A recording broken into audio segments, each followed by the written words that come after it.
Football Manager 26 has become my arch nemesis. This is the supervillain of all football management games. This is an evil game that absolutely must be stopped at all costs. Surely there must be something we can do to stop this game before it destroys our world. And yeah, I decided to jump back in to play another save. Yeah, I know what you're thinking. Yeah, that's right. This guy, me, the guy who's warned you time and time again not to buy Football Manager 26, not to play this game. Yeah, I've come crawling back. I came back this time because I wanted to see if I was wrong all along. Is Football Manager 26 better than I thought? Well, let's look into it, and we'll look into it together. But we're going to examine it the right way this time. We're going to look at this game the way that Football Manager players actually play it, and we're going to play it for the most part, the right way. We're going to get Rochdale AFC promoted.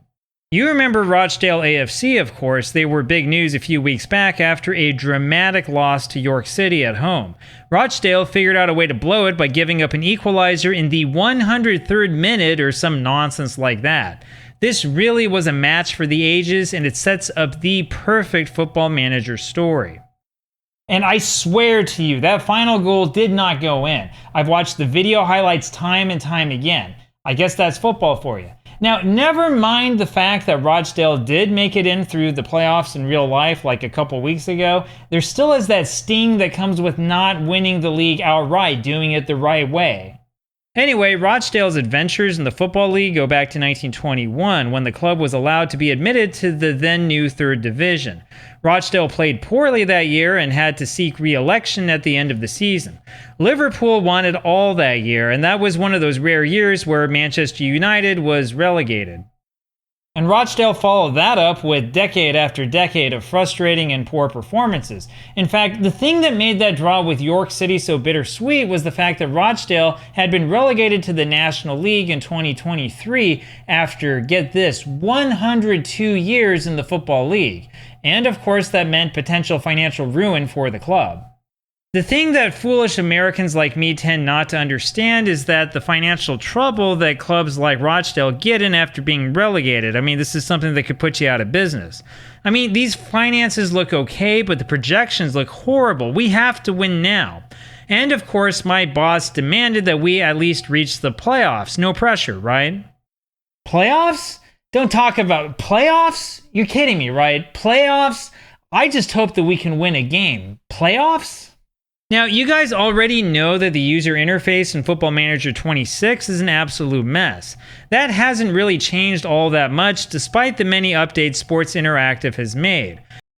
However, I do feel that I've got a duty to my dozens of followers to at least give it the old college try. I was on a baseball sim podcast a couple of weeks back, and one of the guys I was talking with mentioned how he had been playing Football Manager for years. In fact, he goes back to the Championship Manager days. He said something to the other guys who'd never played it before about it being much more complex than any other baseball sim. That's kind of true, but it's also kind of false. There are some things in Football Manager that will take up your time, of course, but you can skip through a lot of them. And the financial system is actually easier to understand than, say, the system in OTP, which confuses me all the time. Anyway, I figured that the best thing to do is just to show you guys like what I do and how I set things up. I always start off with the staff responsibilities. In general, what I want to do is to get the computer to hire and fire staff members I don't care about, though FM26 is finicky when it comes to passing off certain tasks. In contrast, Football Manager 24 is well organized and easy to figure out. It only takes seconds to set up your staff settings just the way you like it. And honestly, there's really not much point in hiring most of these staff positions by yourself. Like, you can do it if you want the ultimate experience or whatever, but the truth is that the difference in game between like a really good under-19s coach and a really poor one is basically nothing. Now, you want to spend your efforts on like the game, right? Not on like all the chores. The last thing you want to do in Football Manager is spend all of your time negotiating contracts with staff members that you will never see again. The same goes for press conferences, which I honestly usually just skip over. I mean, seriously, these questions are inane, and there's no benefit to actually taking the time to do these. The funny part is that the game thinks that I can't speak English, even though my nationality is American. Well, American, Taiwanese, and North Korean, that is. After all, I've got to show off my national pride, right? I mean, I get it, right? I know that I don't exactly speak the Queen's English and that my patois kind of gives away a lot about where I grew up and where I live right now. But honestly, I think that even the dumbest American could make it through a press conference, even if it does happen to be in Greater Manchester. Now, when you get to this part at the beginning of the game, you're supposed to choose a tactic. You go through like a million stupid menus before you can get to what you want to do. As much fun as it is to screw around with tactics, I've gone with the downloadable option this time around. Now, FM26 also requires you to set up a tactic right away. However, you can skip the stupid hand-holding and just go for the downloaded tactics right away. Or you can go ahead and like make your own tactic and try to figure out the meta. I mean, be my guest. But a word to the wise, strikerless is the way to go in FM26. All of the overpowered tactics are strikerless, and no, the recent updates have not fixed that. Now, the one thing you absolutely don't want to leave to chance is training, and unfortunately, it takes something like 5 clicks to finally get to the right screen in FM26. Figuring out this menu system is a real pain in the neck. I'm not sure how to even describe it. You have to click on this general thing, then choose physical, and then you choose rest. And then you do that over and over again, assuming you're using the magical rest training hack.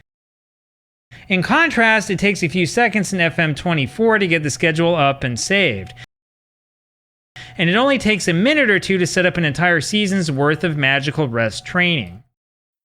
As other people have said, FM26 is really odd because it feels like the people who programmed the game had never played Football Manager before. This is why we keep saying that it feels like it was programmed using AI vibe coding. It feels like a game that was designed to replicate Football Manager, but it's not a proper Football Manager game. Anyway, my next step is always to look at the squad, and I like to start from the back. I usually write things out in a text document while I look at it. I find that much more efficient than using the squad planner, which is a complete waste of computer space. I'll be honest with you, it took me longer to fiddle around with these stupid columns than it took me to actually cut players from my squad. This step is a lot easier and faster in Football Manager 24, primarily because the game is designed to actually use up the whole screen. Imagine that. It really is a lot nicer to have this extra room on the right side for all of the columns instead of having everything squeezed into one. So this is the part where most people will say that FM26 was likely programmed for the console crowd. It feels like it really was designed for a television screen and not a computer monitor. Except, of course, that the console crowd also hates this game for a bunch of other reasons. Now, my first challenge came at this point when I saw these guys who were highlighted in red. That means that they're on loan, but are they on our squad or another squad? So if you look at the profile screen, it really isn't clear. Nothing here tells you clearly what's going on. It took me a while to figure out that I needed to look at this contract screen, and even there it's not exactly clear what the game is trying to tell me. I mean, seriously, would it kill them to have like a little thing on there saying like out on loan or at the club on loan or whatever? Do we have to use symbols and colors instead of text? In fact, this reminds me of that old and awful US Gold game, World Cup USA 94. Do you remember that one?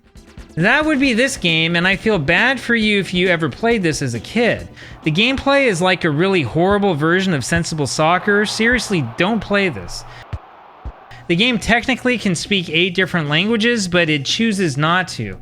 Instead, all of your options come up in bizarre screens like this one, where you have no idea what anything means and what you're supposed to choose. I feel like Sports Interactive looked back at this game and figured that it would be a model for the future of the Football Manager franchise. It would be really nice if we could go back to Football Manager being actually text-based instead of like tile-based or whatever nonsense they're going for now. Now, when I say text-based, I'm not talking about like Championship Manager where there was like no way to watch the match and stuff. No, I'm talking about like the game communicates with you by saying things instead of like having colors or whatever. Now, it usually takes me like an hour or so to get everything set up in a new save, but FM26 took me considerably longer because of how cryptic the stupid menu system is. Now, the nice thing is that the game loads quickly. The bad thing is everything else. But anyway, now we can get to the main event, the in-match experience. Now, at this level, the introduction is a little bit less than amazing. I guess the handshake is nice, but that's about it. In contrast, if you're in the Premier League, you get this crazy bird's eye view where the camera shakes around and stuff. You can see that this is where Sports Interactive spent a bunch of its resources, likely so that the advertisements for this game on YouTube would look pretty good. But then the game looks like this. It's kind of a letdown in my opinion.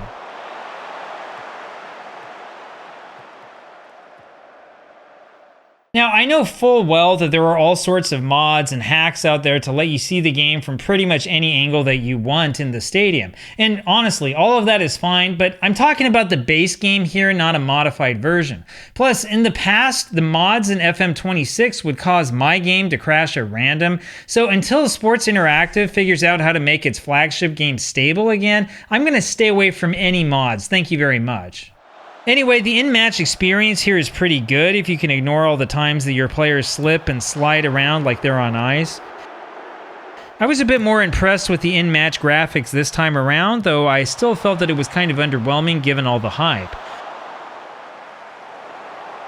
While it always feels good to score, I didn't feel the same sort of tension and hype in this game that I felt in prior Football Manager games. I mean, it does help to have the audio commentary mod on, of course. Glorious! But the thing is that Football Manager 24 seems to have more emotional power, even if the graphics are not quite as smooth and polished.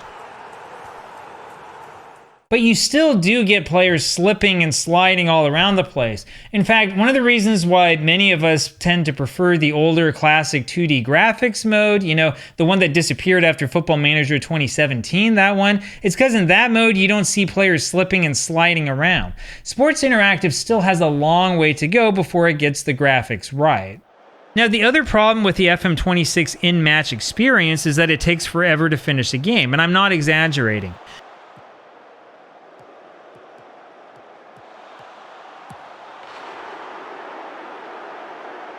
It felt like I was getting a highlight far too often, and this game just dragged on and on.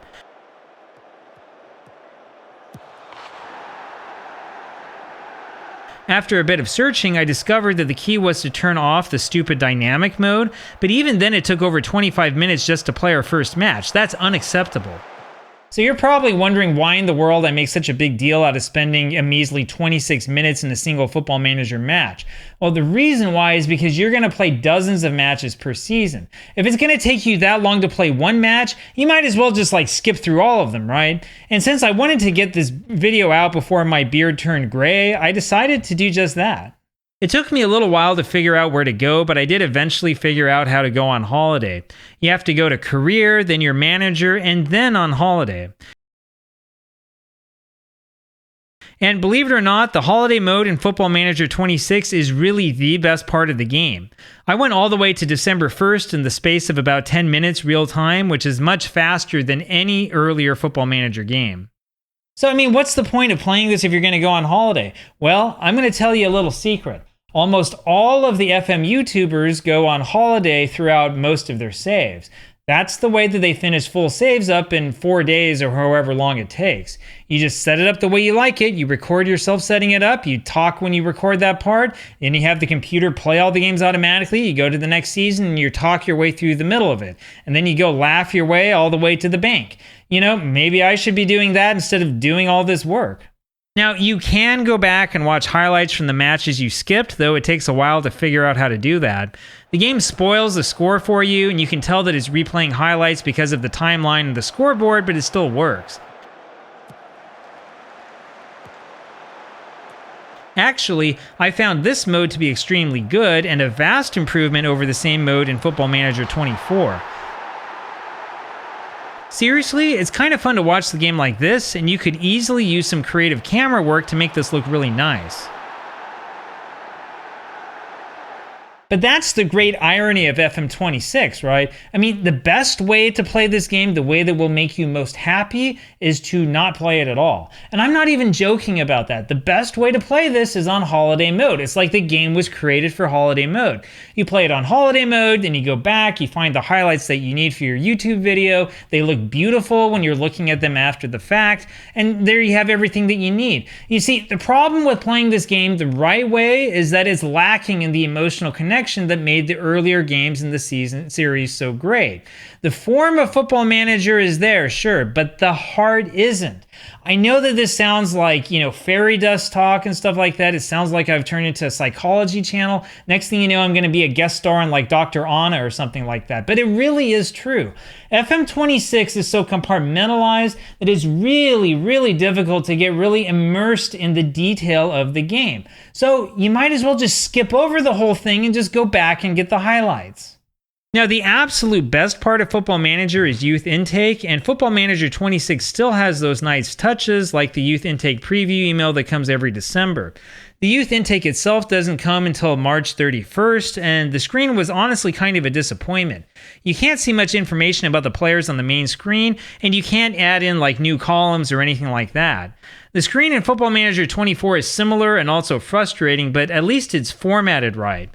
Anyway, you go through as normal, signing all your players, and you might as well just skip to the contract since the player profile screen is so hard to navigate. Of course, the nice thing about Football Manager 24 is you felt like you could actually get to know your new players since the player profile screen was actually well designed and you could customize it through a skin. Football Manager 26 just feels frustrating and dull, and it feels like the screen was designed by AI. I will still never understand why they don't just allow us to create skins. I mean, look, this is a Unity game. Unity is all about creating mods. The feeling I have is that there was probably some internal disagreement at Sports Interactive about this. It's probably true that like one side got the upper hand because the game had such poor reception, and I think that's the reason why Miles Jacobson has been so silent for so long.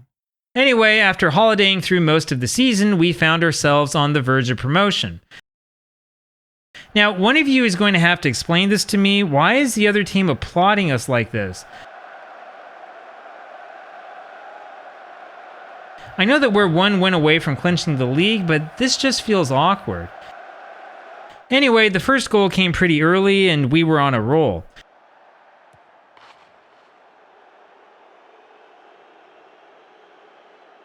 We had a few slight graphical glitches to get enough pace to score the second goal.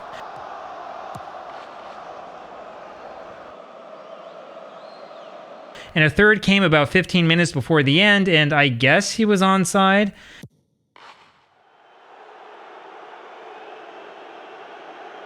Anyway, just like that, we had won the league.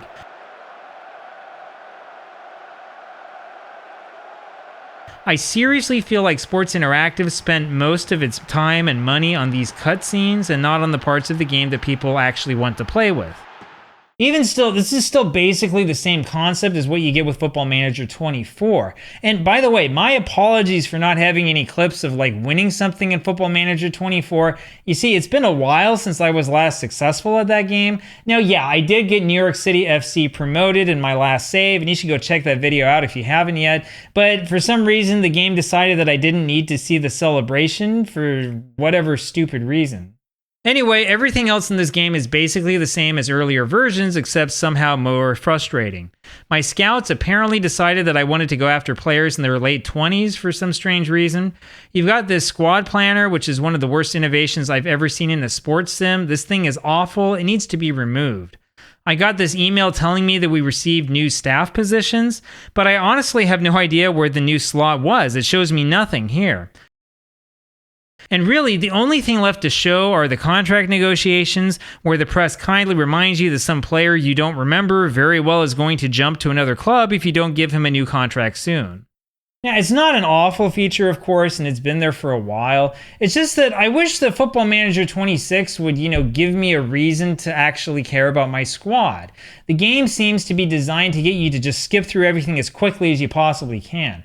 Now, it's not a bad game if you're willing to go get the downloaded tactic from the Knap page, right? You holiday through entire seasons, then you go back and you watch the highlights, and like I said, you clip them out, you have stuff for your Reddit post, you put it on Twitter, you make YouTube shorts out of it, whatever you do. But if you really care about playing the game, if you're playing this game to escape, the drudgery of the real world and to get really deep into the save, if that's what you care about, FM26 is a major disappointment. At least that's how I feel about it. I think that there actually is a good game hiding somewhere underneath the vibe coding and all the shortcuts. There are still little charming things that give this game at least some flavor, though the awful interface makes it feel like a chore. I came away from my FM26 experience longing for the simplicity and familiarity of Football Manager 2024. And honestly, to be serious with you guys, part of me thinks that Sports Interactive needs to take a step back and consider the benefits and drawbacks of kind of moving away from this position that it's taken. I mean, at the very least, surely there must be some way to preserve the old menu system and bring it over to the new Unity engine, right? The feeling that I get is that the team was under a ton of time pressure, right? FM25 never came out because it was a mess. They took a whole bunch of shortcuts just to get FM26 to the finish line, and this is what we got. Now, it's not necessarily unplayable. You can play it. You can get through it. There are some moments that are actually enjoyable, but there are just so many bugs and so many issues with this game. I mean, I played this game mostly on holiday mode, as you just saw. I still would have the game crash over and over again. I get off of holiday mode, go to click continue, and I couldn't click on anything. I mean, this happened to me 3 times in a single season. Honestly, I can't see myself ever playing a long-term save with Football Manager 26. This game just feels like a failure, and this is easily the most frustrating game in the history of the franchise.